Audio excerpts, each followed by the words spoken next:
అస్మద్గురుభ్యో నమ శ్రీమతే రామానుజాయ నమ. మనం చేసే ప్రతి పని భగవంతుని దృష్టిలో పడుతుంది అంటారు. అదెలా సాధ్యం? ఎవరేం చేస్తున్నారో గమనించటం తప్ప వేరే కార్యకలాపాలు ఉండవా? దేవుడు మనల్నే చూస్తున్నాడని మనకి ఎలా తెలుస్తుంది అని ఒక శిష్యుడు తన గురువుగారిని అడిగాడు. అందుకు గురువుగారు ఇలా చెప్పాడు: కళ్ళు మూసుకుని పాలు త్రాగే పిల్లి తనని ఎవరూ గమనించటం లేదని భ్రమపడుతూ ఉంటుంది. కానీ అది వాస్తవం కాదు కదా. దానిని ఎవరో గమనించి తరిమి కొడుతూనే ఉంటారు.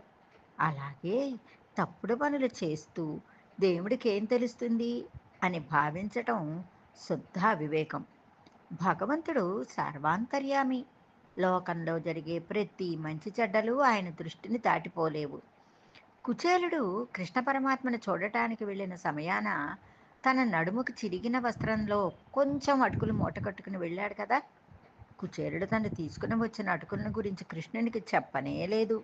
కానీ కృష్ణుడు ఆ అటుకులను చూసి ఆతృతగా నోటిలో వేసుకున్నాడు. కుచేలుడు అదృష్టమే మారిపోయింది.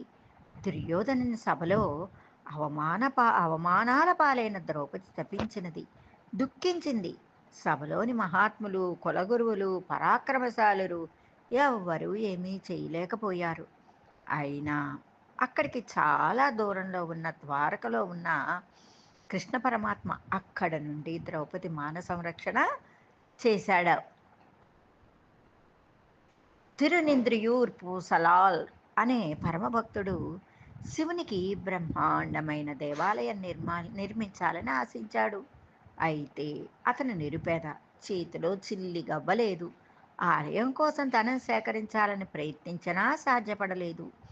ఆఖరికి బాహ్యంగా రాళ్లలో ఒక ఆలయం కట్టే కంటే నిర్మలమైన మనస్సుతో ఆలయం నిర్మించదలుచుకున్నారు. ఆ విధంగానే మనసులో దేవుడికి ఒక పెద్ద ఆలయం నిర్మించాడు. ఈ విషయం ఎవరికీ తెలియదు. మనసు లోపలికి చూసే శక్తి ఏ మనిషికి లేదు.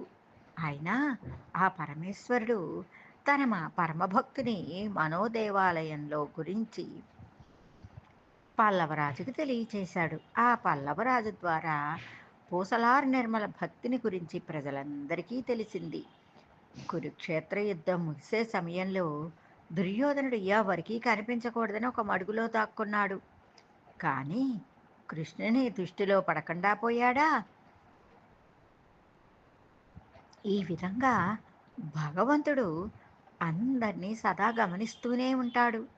అందుచేత సదా మనస వాచ కర్మణ మంచినే తలవండి, మంచినే చెయ్యండి అంటూ మన గురువులు మనకి బోధిస్తారు, పెద్దలు సూచిస్తారు. వాళ్ళ అడుగుజాడల్లో వాళ్ళ చెప్పిన శ్రీ సూక్తుల్ని విని ఆచరించటం మన ధర్మము. సర్వే జనా సుఖినో భవంతు, లోకా సమస్త సుఖినో భవంతు.